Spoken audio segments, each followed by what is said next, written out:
we're putting the work in. Third video. I've been grinding all night. So, Nottingham Forest versus Aston Villa. This is going to be my expected lineup. We're going to go through each and every position. I'm also going to go through the injuries which we have right now. Outside of that, this will be my last video for this week and the weekend. So I hope y'all really enjoy it. I put a lot of effort, a whole 8-hour grind into putting 3 videos out to get this channel started. I'm really enthusiastic about it. So please show your support if you want to. All right, let's get into it. So here we are. We got our formation over here on the left. We have the injuries and all the whatnot on the right. So starting off, obviously, see at the very top, we got Chris Wood. Injury is going to be undeterminable when he's going to come back. As you can see, the return date potentially is February, but it could be longer, depending on what's going on there. So he's been ruled out. Willie Bally and Ibrahim Sangare are both at AFCON. We all know that. Unfortunately, love to have Sangare. Ryan Yates still out. Supposed to be coming back the end of January. But he's going to be out for this match, which, I mean, he's kind of one of them. I love Yatesy, but he's more of like a put him on at the end of the match to rough up the others, break up play, kind of just slow the game down. Anandoy has been injured. It was just a calf injury, I believe, and he was supposed to be back for this match. If not this match, the next match. We'll find out when they release the lineup in about 3 hours from now. It's 7:30 a.m. for me for the kickoff of this match. 12:30 for you in the UK. But I'm going to go with the assumption that Dan Adoy is not going to be fit, just because 50% is F. It's a failing grade. Ina could play. He's past fit. He could go. He's been training with the youth team. I'm excited to see him play. I think he really adds an element that we're missing. I'm going to be a little unconventional about where I want to play him, because I had some thoughts, and I want to put my opinions out there. And maybe y'all can give me some feedback if it's crazy or if it's just genius, maybe. I don't know. Whatever you want to leave a comment with down below. So moving on, now that we know everybody who's injured and out, the player that needs to be in goal, it's 100% Matt Sos. Victor had shots against him that he couldn't save, but he had a chance to prove that he was able to hold down the #1 spot, and I don't think he unequivocally proved that. I think there's a lot to his game he needs to work on. He's 29 years old. I don't know if there's going to be much room for improvement, so we could be looking at a long-term backup keeper. Speaking of long-term, Matt Sells is 33 years old now. Could we be looking to go for somebody to develop in the summer? Something to think about, but definitely 100% Matt Sells has to start. He's the best goalkeeper we got, and I'd say top 5 keeper in the league. Moving on to right back, this is where it starts to get controversial. Nico Williams. Some would say we should play Ina at right back, but hear me out. I felt during the Everton game that Nico Williams started to kind of mesh well with Hutchinson, especially because Hutchinson likes to cut in on his left foot and come inside, and Nico likes to stick to the byline. And he put in 2 or 3 sublime crosses from that position, and I don't want to lose that, especially in a team that's struggling to create, that's struggling to make chances. I think if we can get that kind of quality of input, we need to keep them there, keep them playing there. And also, there's another reason I want to do it that way, which I'll get to later on in the video. So right center back, left center back, obviously the Serbinator and Murillo. I mean, I don't know about y'all, but this Serbinator absolutely locked up Holland at the weekend with Man City. And then you didn't really get much out of Barry when he went up against him. It was really when Barry went over toward Murillo's side of the pitch that he really started kind of like putting some effect into the game. And then obviously got his second goal. We've allowed all of his goals, by the way. But Murillo's been looking good. I don't really know what the issue is. I think maybe just the uncertainty of John Victor in goals maybe kind of made our back line a little timid, maybe. But I expect a better performance today. Yeah, today from them against Aston Villa. I mean, Ollie Watkins, we should be able to lock him up. Morgan Rogers is the real trick, but he doesn't really play up against the center backs. He plays more as like a floating 10 that kind of comes off the left for now.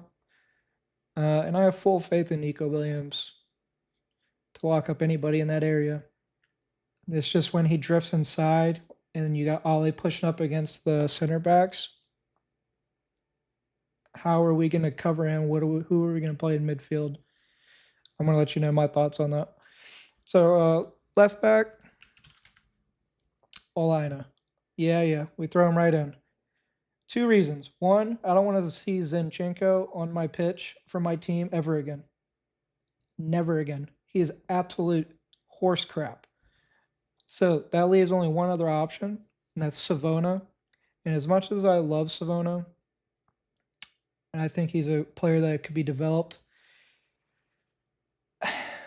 I think he's going to be a bit part squad player for a bit. I think he's going to get his minutes in the cups, but I don't think he's going to be part of the starting team for Nottingham Forest. He's just not good enough. He's prone to mistakes. He's not as bad as Marato, but it's still a liability. And I think if you have Ina, he's ready, he's fit, you got to stick him in. Got to stick him in. We need him. And there's another reason I want him in there at left back, and that's for his inversion. I want them inside, and you'll see why, but I want him to take shots. I think he has a really good shot on him. He plays as a winger sometimes for Nigeria, and I want us to create more opportunities and more chances. And if he has the shots that Nico Williams has had the first part of the season, I think he would have created more from them. Maybe he wouldn't have scored, but he would have put more danger into the opposition's box. So moving on to the left 8.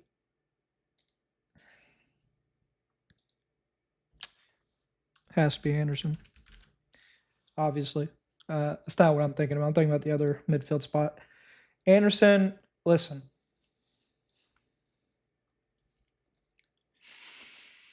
Listen, Sean Dyche,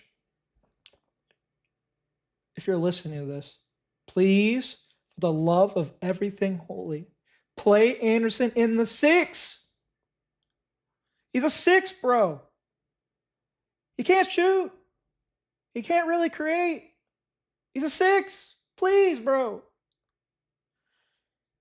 Oh, my God. Ginger freak is going to cause me to have an aneurysm. All right. So for this split,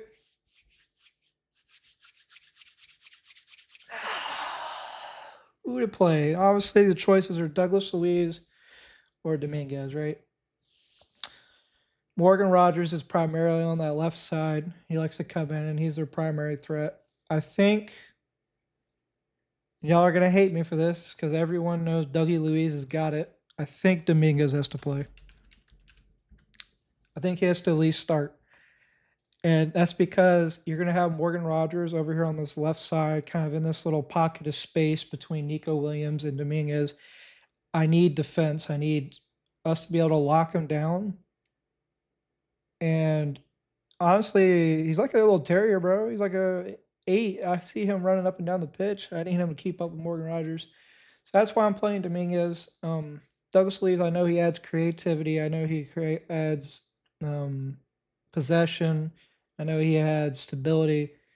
But I think we need to understand that Aston Villa are going to come out of the traps flying at us. They are going to be pissed off and frustrated after being thumped by Arsenal. We're going to have to take it, I think, for at least the first 20 to 30 minutes of the game. I think we're going to have to take it. So I would start with Dominguez, and then we can maybe switch in Douglas Luiz later on in the match, maybe the 60th or 70th minute. Moving on to the right wing. He's been balling there. Not even a question. Amari Hutchinson. Baller. A little tippy-tappy. Great creativity. Great hold-up play. I don't want to say sometimes, but he does lose the ball occasionally. But Nico Williams running outside, making that overlapping run, him cutting inside to make the shots. I wish he would shoot from the top of the box more. There's some times during the match, especially against Everton, where he kind of got the ball, cut in, and then he kind of hesitated, and that led to him like losing the ball, and then they counterattacked us. But I think this is a really good combination. Williams Hutchinson, I think it's going to be something. It's going to be interesting moving forward, and I think something that we really have to get into. Cam position.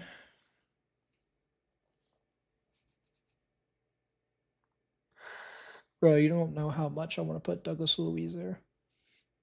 But I know for a fact Morgan Gibbs White's going to start, bro. Oh.